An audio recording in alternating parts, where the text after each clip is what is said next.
بسم الله الرحمن الرحيم.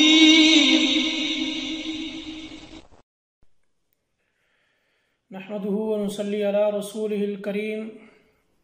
أما بعد، عن النعمان بن بشير رضي الله تعالى عنه قال: سمعت رسول الله صلى الله عليه وسلم يقول: وأهوى النعمان إصبعيه إلى أذنيه إن الحلال بين والحرام بين وبينهما مشتبهات لا يعلمهن كثير من الناس فمن اتقى الشبهات فقد استبرأ لدينه وعرضه ومن وقع في الشبهات وقع في الحرام. یہ ایک لمبی حدیث ہے. حضرت نعمان بن بشیر رضی اللہ تعالی عنہ بیان فرماتے ہیں، میں نے رسول اللہ صلی اللہ علیہ وسلم سے سنا. راوی کہتے ہیں کہ حضرت نعمان بن بشیر رضی اللہ عنہ نے اپنے ہاتھوں کے ساتھ اپنی انگلی کے ساتھ اپنے کان کی طرف اشارہ کرتے ہوئے کہا کہ میں نے یہ بات خود رسول اللہ صلی اللہ علیہ وسلم سے سنی ہے، یعنی کسی اور کے واسطے سے نہیں بلکہ میں نے خود یہ بات سنی ہے. کیا؟ آپ نے فرمایا حلال واضح ہے، حرام واضح ہے. ان دونوں کے درمیان کچھ ایسے امور ہیں جن کو مشتبہ کہا جاتا ہے، مشتبہ امور ہیں جن کو مشتبہات کا درجہ دیا گیا ہے. اور آگے آپ صلی اللہ علیہ وسلم نے فرمایا کہ اکثر لوگ ان مشتبہات کو نہیں جانتے کہ وہ مشتبہات امور کیا ہیں، ان کو نہیں جانتے اکثر لوگ. جو انسان ان مشابہ کاموں سے یا مشتبہات جو امور ہے ان سے بچ گیا، گویا اس نے اپنا دین بھی بچا لیا، اپنی عزت کو بھی بچا لیا. اس کے برعکس جو انسان ان مشتبہات میں داخل ہو گیا تو گویا وہ انسان حرام والے کاموں میں داخل ہو گیا.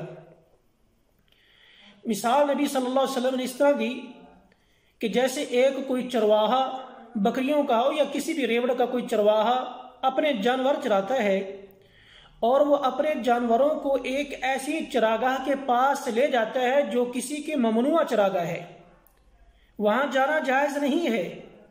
وہ اس کے پاس بالکل اپنے جانور لے کے جاتا ہے، وہاں اپنے جانوروں کو چراتا ہے، اور عین ممکن ہے کہ اس کا کوئی ایک جانور اس ممنوع چراگاہ میں داخل ہو جائے. جس طرح یہ ممکن ہے، اسی طرح ہی اس انسان کے لیے یہ ممکن ہے جو انسان مشتبہات میں داخل ہوتا ہے.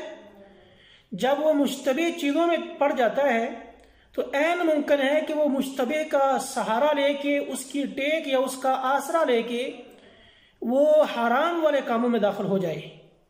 اسی طرح نبی صلی اللہ علیہ وسلم نے ارشاد فرمایا کہ ہر ایک بادشاہ کی ایک خاص مخصوص چراگاہ ہوتی ہے جو ممنوع ہے، باقیوں کے لیے جائز نہیں ہے. اسی طرح اللہ رب العالمین کی ایک خاص چراگاہ ہے جس کو اللہ نے حرام قرار دیا. اور وہ چراگاہ کیا ہے؟ اللہ کی حرام کردہ چیزیں جن کو اللہ نے حرام قرار دیا ہے کہ یہ جائز نہیں ہے. وہ حرام کردہ جو چیزیں ہیں وہ اللہ رب العالمین کی چراگاہ ہے. نبی صلی اللہ علیہ وسلم نے اس کے بعد ایک بات بتلائی.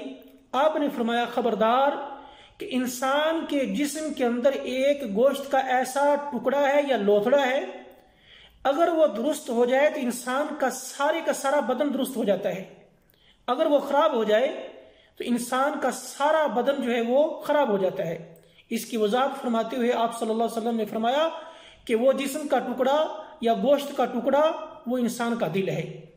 یہ آخر میں نبی صلی اللہ علیہ وسلم نے اس لیے بتلایا کہ پہلے آپ نے فرمایا حرام واضح ہے، حلال واضح ہے، حرام واضح ہے، اور کچھ امور جو ہیں وہ مشتبہات کے ساتھ تعلق رکھتے ہیں. تو جو انسان مشتبہات میں داخل ہو گیا گویا وہ حرام میں داخل ہو گیا. اس کا مطلب یہ نہیں کہ وہ حرام اس نے کام کر لیا، مطلب یہ ہے کہ وہ مشتبہات کا آسرا لے کے حرام کے اندر جا سکتا ہے. لیکن ان ساری چیزوں کا دار و مدار وہ کس کے اوپر ہے؟ انسان کے دل کے اوپر ہے.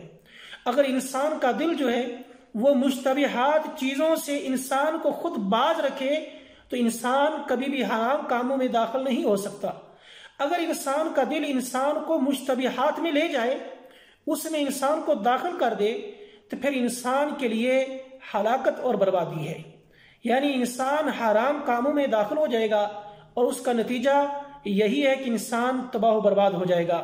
اس لیے میرے بھائی، سب سے پہلے اپنے دل کی اصلاح کریں، اپنے دل کو صاف کریں، اور اپنے دل کو دین کے اوپر قائم رکھنے کے لیے اور اس کی استقامت کے لیے اللہ تعالیٰ سے خصوصاً دعا کیا کریں کہ اللہ میرے دل کو دین کے اوپر قائم رکھ، جیسا کہ نبی صلی اللہ علیہ وسلم یہ اکثر دعا کیا کرتے تھے، اے اللہ، اے دلوں کے مالک اور اے دلوں کو پھیرنے والے، میرے دل کو اپنے دین کے اوپر قائم رکھ اور اپنی اطاعت کے اوپر قائم رکھ۔ تو کیوں نہ ہم بھی یہ دعا کیا کریں کہ اے رب العالمین، ہمارے دلوں کو اپنی اطاعت کے اوپر قائم رکھ اور ہمارے دلوں کو صراط مستقیم کے اوپر چلا۔ اللہ رب العالمین سے دعا ہے کہ عمل کرنے کی توفیق عطا فرمائے۔